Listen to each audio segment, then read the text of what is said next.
हम लोगों ने मैसूर कंप्लीट कर लिया था। अब पंजाब देखते हैं।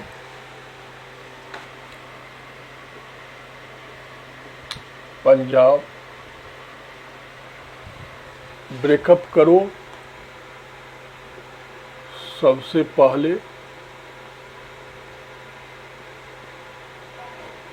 भौगोलिक परिचय,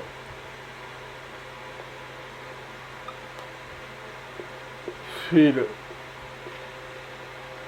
प्रारंभिक राजनीति, मुगल,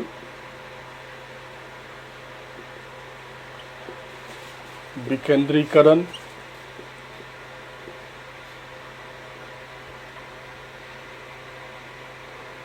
फिर क्षेत्रीय विकेंद्रीकरण,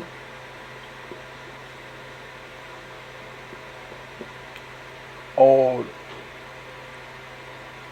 फिर मिश्र प्रशासन।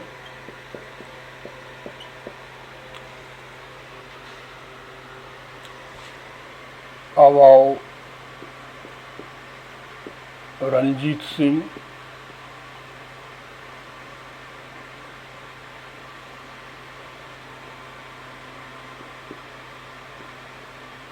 प्रारंभिक राजनीति,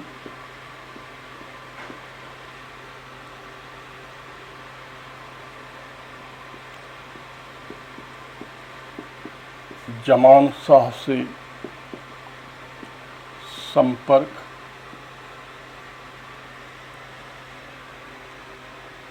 और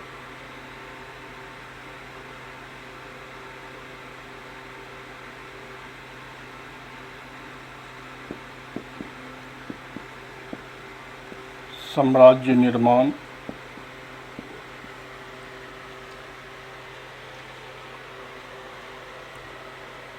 फिर पहाड़ी शासकों से संपर्क,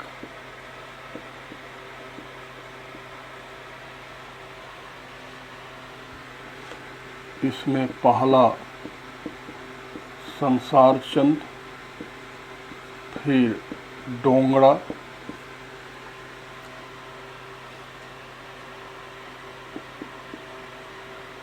शाह सूजा से संबंध, ये अफगानी शासक था।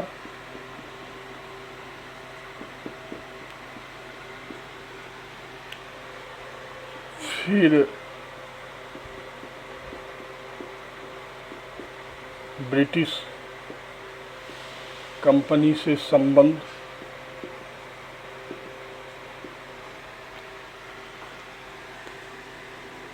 अठारह सौ 9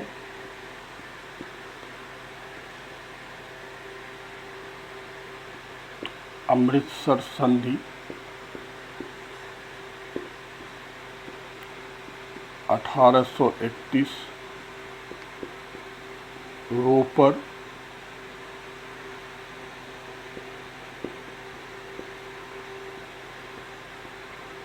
बेंटिंग से मुलाकात,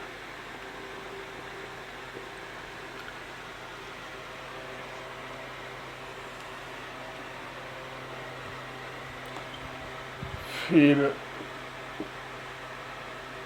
इनका उत्तराधिकारी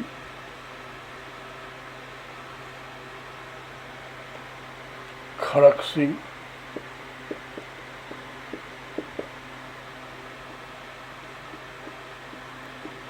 नौनिहाल सिंह, शेर सिंह, और दिलीप सिंह।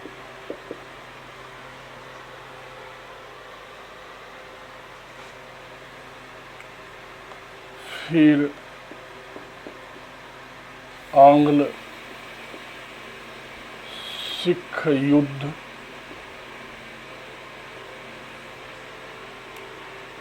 प्रथम,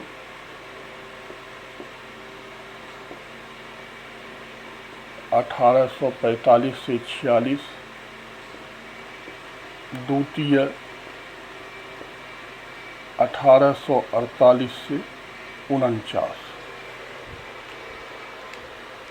देखो ये पूरा ब्रेकअप है पंजाब का,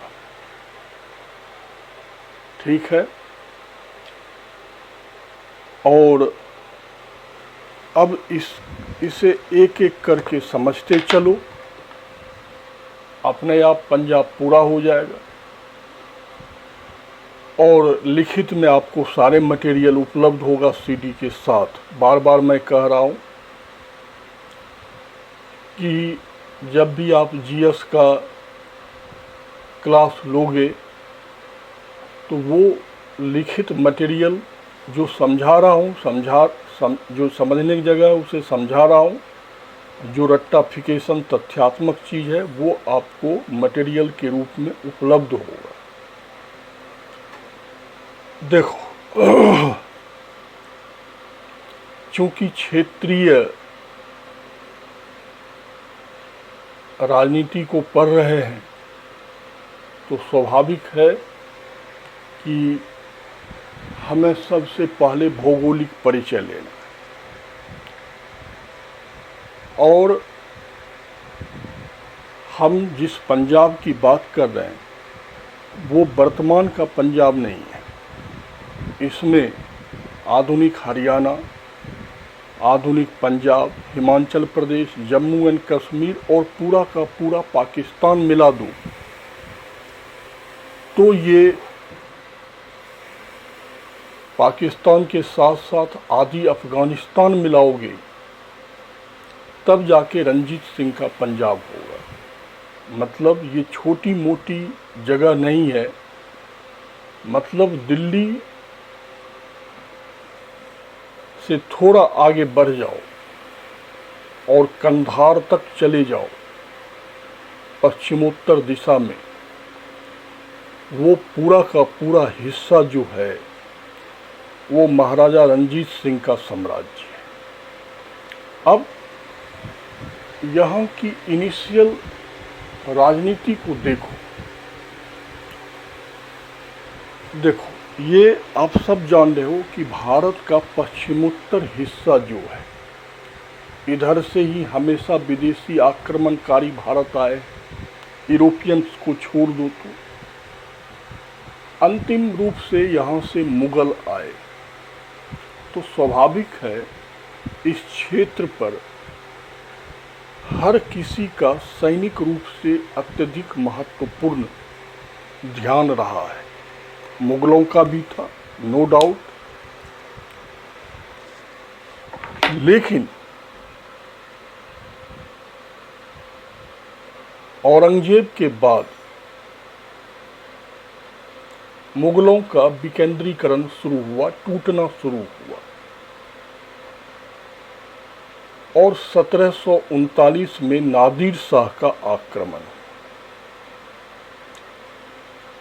तो मुगल साम्राज्य के इस पश्चिमोत्तर हिस्से पर नादिर शाह का अधिकार हो गया। और नादिर शाह के बाद नादिर शाह का प्रमुख सेनापति अब्दाली, जो काबुल का शासक था, वो इस हिस्से पर जम गए। 1761 में मराठाओं ने उसे भगाने का प्रयास किया, लेकिन मराठा पराजित हुआ और कमोबेश इस पर अफगानियों का कब्जा रहा। अब इस डिसेंट्रलाइजेशन में भी डिसेंट्रलाइजेशन हुआ। वहाँ पर ये मिसल सिस्टम है, ये सिखों में होता है। ये सोशल सिस्टम है, जैसे अपने लोगों में गोत्र होता है वैसे इसमें सिखों में मिसल होता है। और 12 मिसल हैं सिखों के, और इन मिसलों का संपत्ति एक जगह रहता है। और आज से नहीं, इनिशियल फेज से, मुगलों के समय से ही रेवेन्यू कलेक्ट करके और उसे सरकार तक पहुंचने का काम मिसल का मुखिया करता था।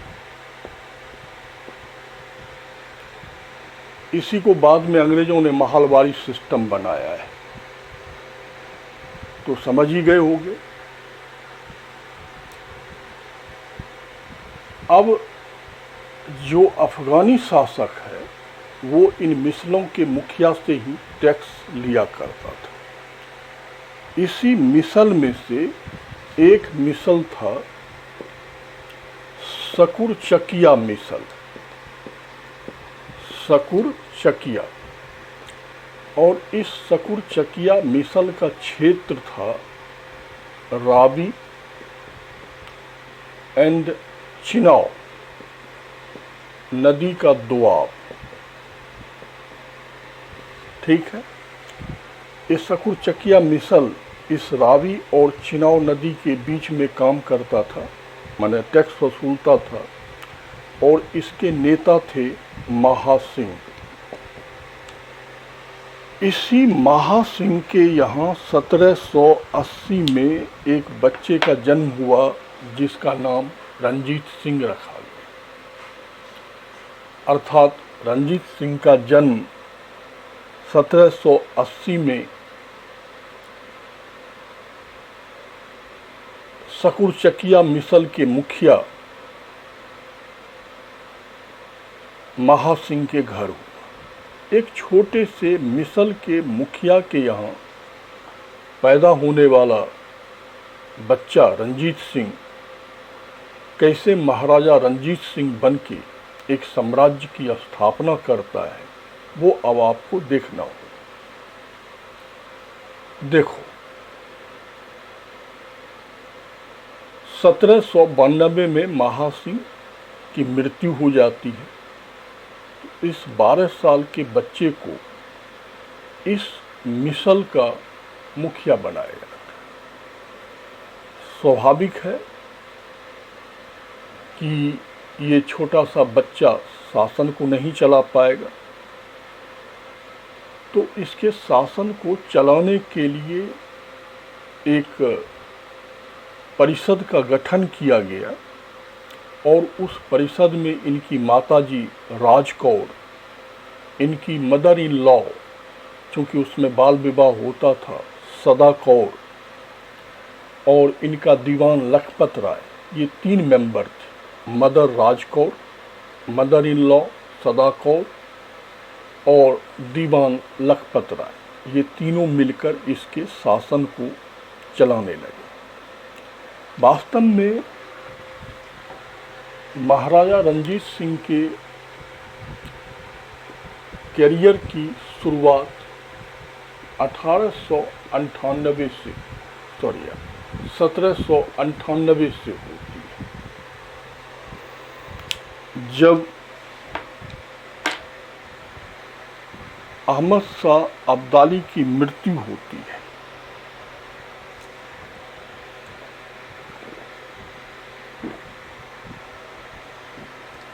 तो अहमद शाह अब्दाली के मृत्यु के बाद वहाँ उत्तराधिकार का जंग छिड़ जाता है। और उस उत्तराधिकार के जंग में जमान शाह सफल होता है, अर्थात जमान शाह काबुल का शासक बनता है। तो अफगानिस्तान अर्थात काबुल में जो जंग छिड़ी थी उसका फायदा लेते हुए ये मिसलों के जो मुखिया थे, इन्होंने टैक्सेशन देना बंद कर दिया कि पहले तुम आपस में फैसला कर ले कौन राजा बनेगा, तब न देंगे, तब तक इधर हम मौज मस्ती करते हैं।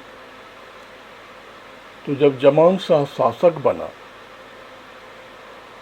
तो पंजाब के इस क्षेत्र से टैक्स वसूलने के लिए काबुल से पंजाब आता है, ताकि यहाँ के मिसलों के मुखिया को ये बताया जा सके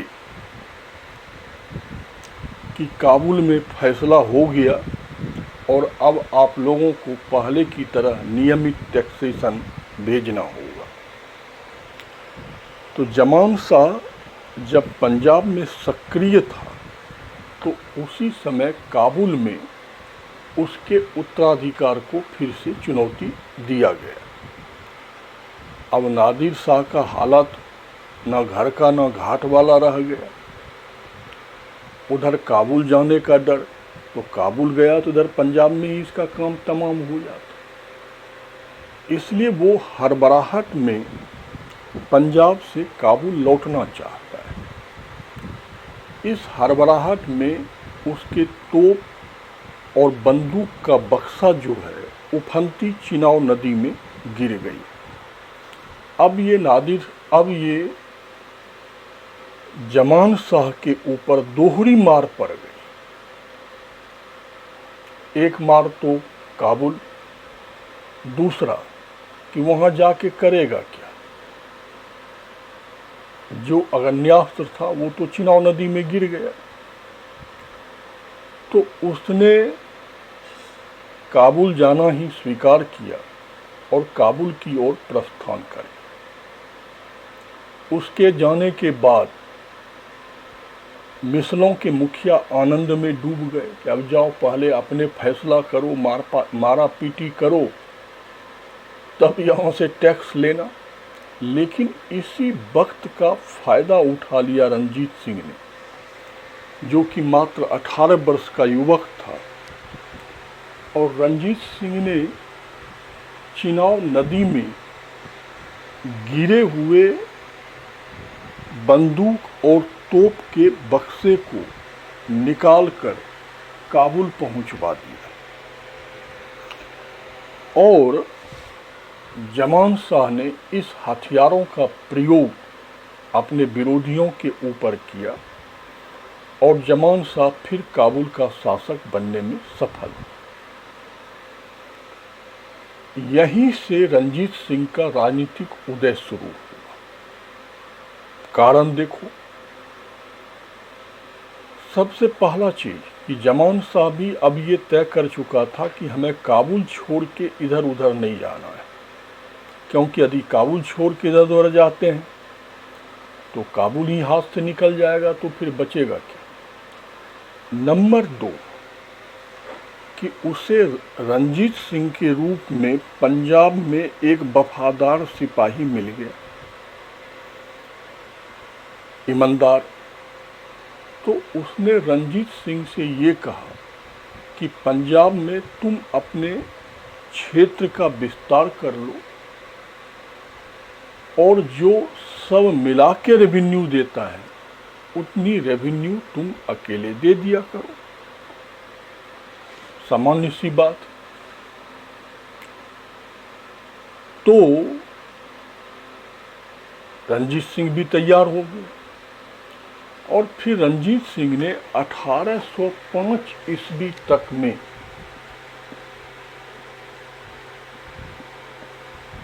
क्या किया, अमृतसर और लाहौर दोनों जीत लिए। लाहौर पंजाब की पॉलिटिकल कैपिटल थी और अमृतसर कल्चरल कैपिटल थी। अब आप बहुत अच्छे से जान रहे हो कि अब ये छोटा सा जो शकुरचकिया मिसल था वह एक बड़े राज्य में तब्दील हो गया और रंजीत सिंह ने खालसा साम्राज्य की स्थापना कर दी। इस प्रकार एक छोटे से मिसल का मुखिया अब पंजाब का महाराजा बन गया है और लगभग सारे सिख मिसलों को उसने अपने अधीन कर लिया। अब रंजीत सिंह का साम्राज्य विस्तार कैसे होता है वो देखो। इसमें सबसे पहले वो क्या आता है, पहाड़ी शासकों के संपर्क में आता है। ठीक है, कैसे आता है तो देखो,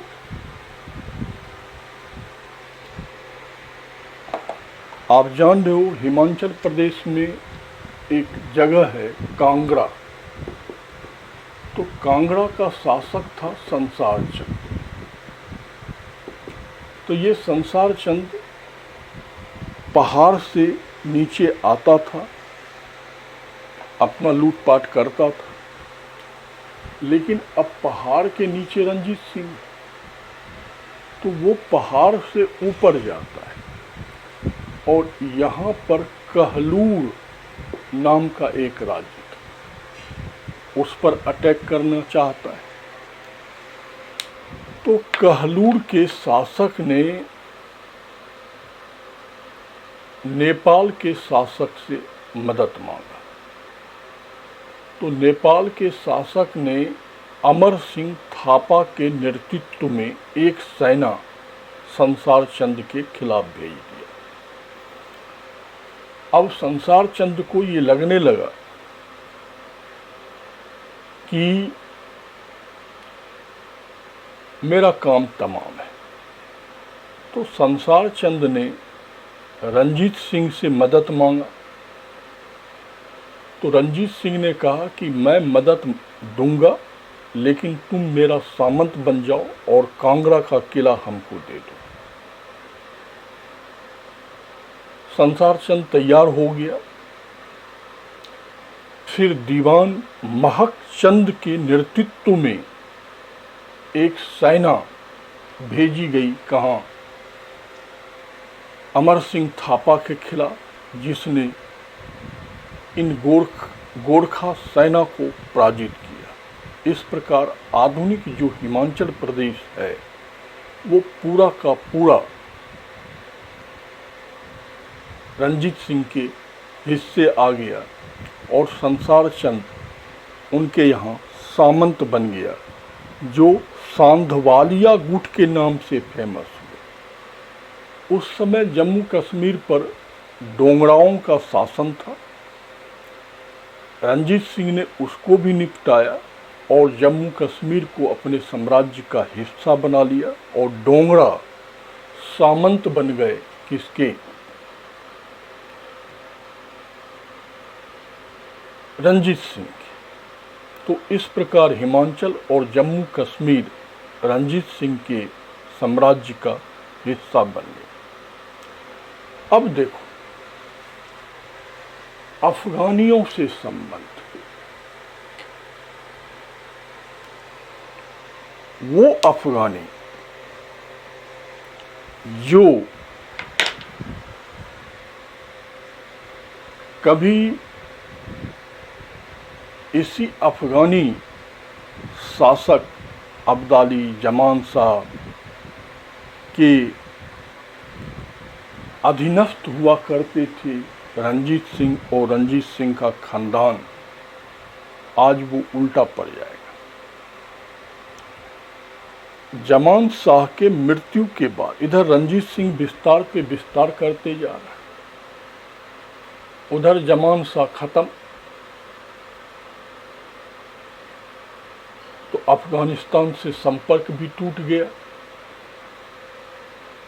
अब रंजीत सिंह स्वतंत्र शासक हैं।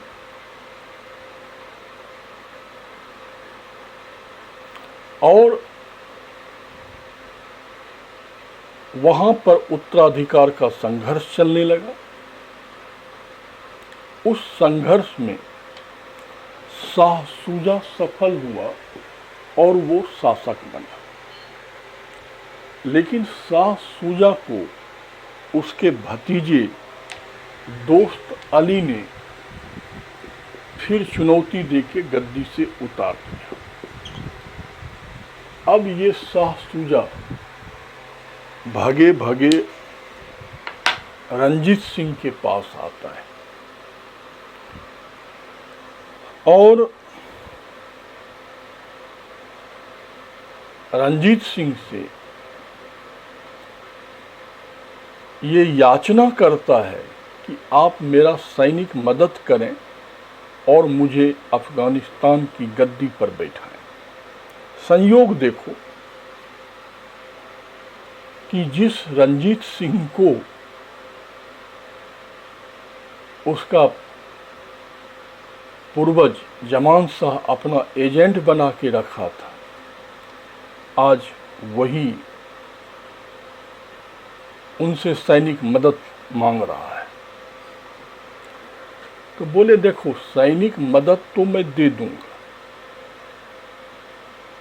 लेकिन इस एवज में हमारी कुछ शर्त है, वो आपको करना हो। तो बोलो भैया क्या क्या शर्त है। बोले सबसे पहले जो नादिर शाह ने कोहनूर हीरा लूटा था मुगलों का, वो तुम्हारे पास है, वो कोहनूर हीरा देना होगा। नंबर 2,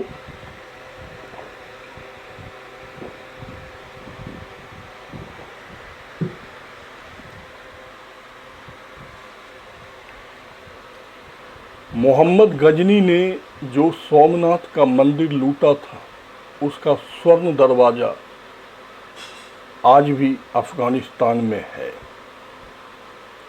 और वो स्वर्ण दरवाजा लौटाना होगा। नंबर 3, अफगानिस्तान में गौवध निषेध करना होगा। और सब बातों पर शाह सूजा हाँ जी हाँ जी हाँ जी। तो रणजीत सिंह को शक हुआ कि यार कहीं सेना भेजें और इसको गद्दी पर बैठा दें और ये न कर जाए। तब रणजीत सिंह ने चौथी शर्त रखा कि तुम्हें अपने 2 पुत्रों को गिरवी रखना होगा लाहौर दरबार में। मेरी सेना जाएगी, तुम्हें गद्दी पर बैठाएगी, सामान लेके जब आ जाएगा तो तुम्हारे दोनों पुत्रों को अफगानिस्तान पहुंचा दिया जाएगा। ये शाह सूजा के लिए बड़ा सामाजिक अपमान जैसी बात हो गई कि जो उसके पिता का एक छोटा सा एजेंट था, आज उसको अपने बेटे को गिरवी रखने के लिए कह रहा है। तो ये शाह सूजा को पच नहीं पा रहा था, इसलिए शाह सूजा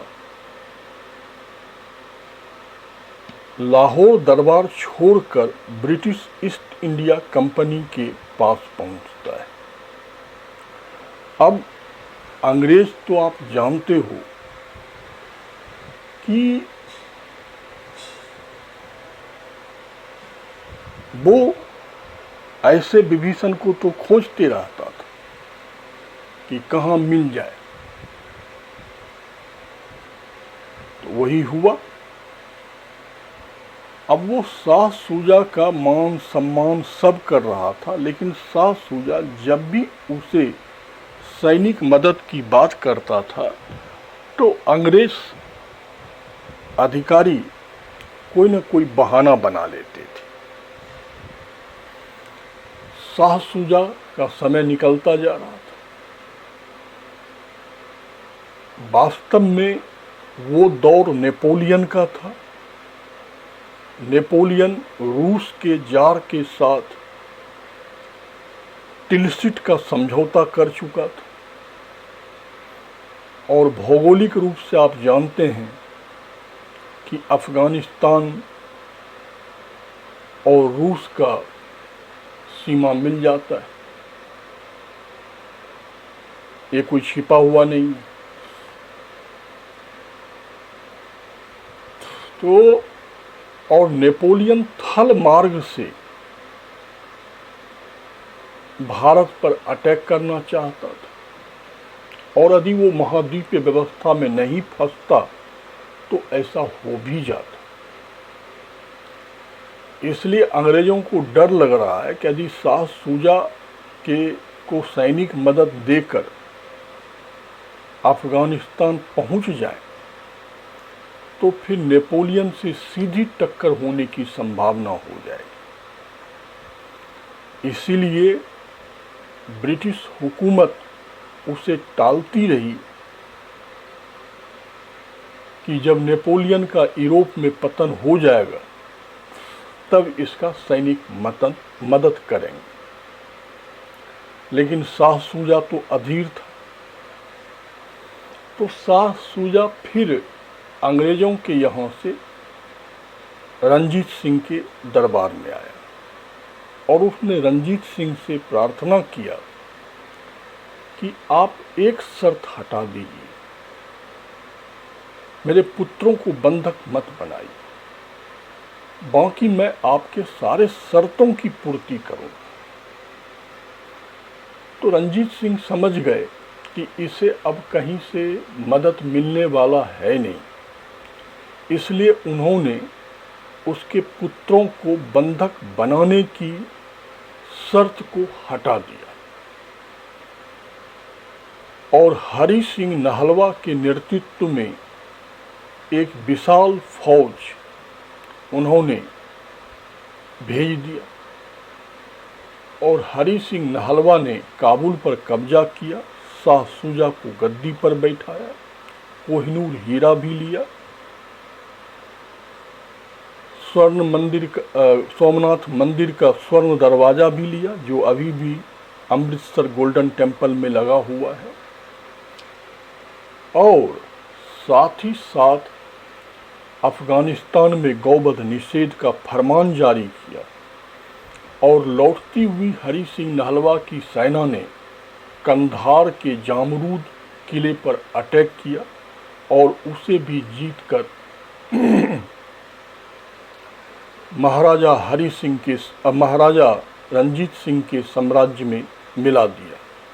इस प्रकार महाराजा रंजीत सिंह का पश्चिमोत्तर भारत में विस्तार कंधार तक, जो दक्षिणी अफगानिस्तान का हिस्सा है, वहां तक पहुंचा दिया।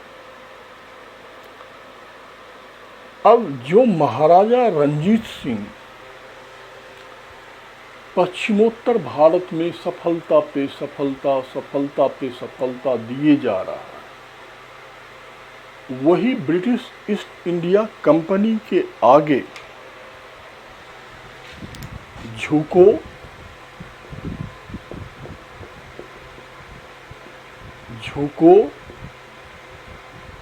और झुको की नीति का पालन कर रहे थे। 1809 में